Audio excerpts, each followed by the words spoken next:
కర్నూలు జిల్లా కోట పట్టణంలో వెలసి ఉన్న శ్రీ శ్రీ శ్రీ కోటమ్మ తల్లి అమ్మవారి ఆలయానికి సంక్రాంతి పండుగను పురస్కరించుకొని భక్తులు అధిక సంఖ్యలో హాజరయ్యారు. దాతల దాతృత్వంతో ప్రతి శుక్రవారం నిర్వహిస్తున్న అన్నప్రసాద వినియోగ కార్యక్రమంలో భాగంగా ఈ శుక్రవారం ఆలయ ధర్మకర్త నల్లపరెడ్డి జగన్మోహన్ రెడ్డి, లక్ష్మీ కవితమ్మ దంపతులు ఉభయదాతలుగా వ్యవహరించారు. ఈ సందర్భంగా ఉభయదాతల ఆధ్వర్యంలో అమ్మవారికి ప్రత్యేక పూల అలంకరణ చేపట్టారు. పశువుల పండుగ సందర్భంగా ఆలయంలోని గోవుకు గోమాత పూజను చేపట్టారు. గోవుతో భక్తులు ఆలయం చుట్టూ ప్రదక్షిణలు చేశారు. శ్రీ కోటమ్మ తల్లి ఆలయంలో అన్నప్రసాద వినియోగ కార్యక్రమాన్ని ప్రారంభించి 4 ఏళ్లు పూర్తి చేసుకున్న నేపథ్యంలో ఈ కార్యక్రమాలకు సహకరిస్తున్న దాతలకు శ్రీ షిరిడి సాయి అక్షయ సేవా సమితి అధ్యక్షులు అల్లం రమణయ్య కృతజ్ఞతలు తెలియజేశారు. ఈ కార్యక్రమంలో వాకాటి బాలకృష్ణారెడ్డి, ఆవుల సుబ్బయ్య, వెంపల్లూరు బాబురావు, కంచి పన్నగసాయి, వెంగల్తూరు శరవణన్, పాలూరు బాలు, బల్లవోలు సుధాకర్ స్వామి, వెంకట కృష్ణయ్య, వెంకట్రావు, ఆలయ పూజారి కుమార్ తదితరులు పాల్గొన్నారు.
ప్లేట్లా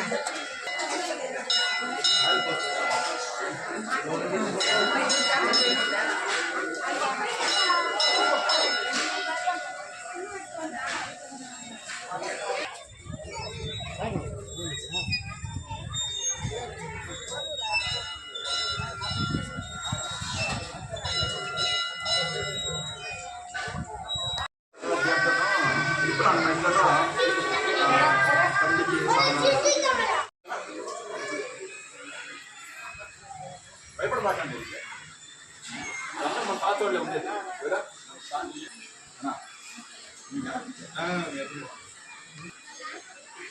ఓం నమో భగవతి కోటమ్మ తల్లి దేవతాయ మహా ఓం నమో భగవతి వైష్ణవ దుర్గా దేవాయ మహా ఓం నమో భగవతి మాతమ్మ తల్లి దేవతాయ మహా ఓం నమో భగవతి గంగమ్మ తల్లి ఓం వెంకటేశ్వర స్వామికి సమర్థ నెల్లూరు జిల్లా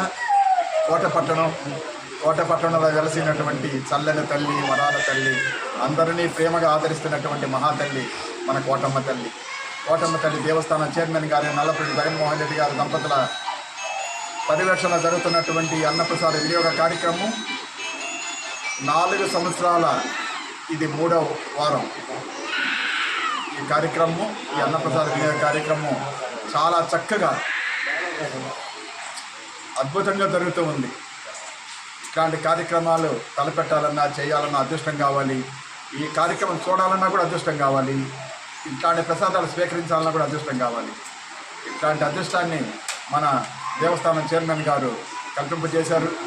ఈరోజు ఈ కార్యక్రమానికి దాతృత్వం వహించినటువంటి చైర్మన్ గారైన నల్లపల్లి జగన్మోహన్ రెడ్డి గారి దంపతులు ఈరోజు ఈ అన్నప్రసాద వినియోగ కార్యక్రమం కొన్ని వందల మంది ఈ పండుగ రోజు ప్రసాదాన్ని స్వీకరించారు. కావున వారి కుటుంబ సభ్యులందరూ కూడా కోటమ్మ తల్లి ఆశీస్సులతో అందరూ ఆనందంగా ఉండాలని మనస్ఫూర్తిగా కోటమ్మ తల్లిని ప్రార్థన చేస్తూ జై కోటమ్మ తల్లి.